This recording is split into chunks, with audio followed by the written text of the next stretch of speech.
Hi friends, welcome to my channel. Kindly support my channel. Please subscribe, like, share.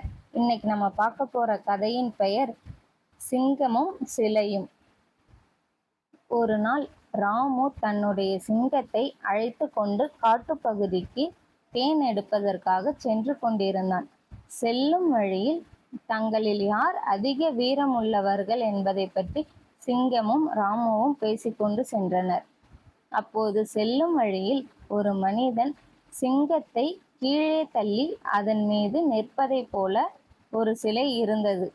அதை பார்த்தாயா, யாருக்கு அதிக வீரம் இருக்கிறது என்பது இதிலே தெரிகிறது என்றான் ராமு.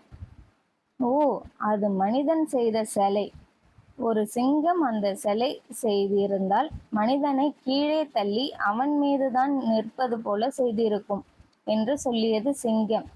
இதோடைய நீதி என்னன்னா, தனக்கென்றால் தனி வழக்குதான். நன்றி.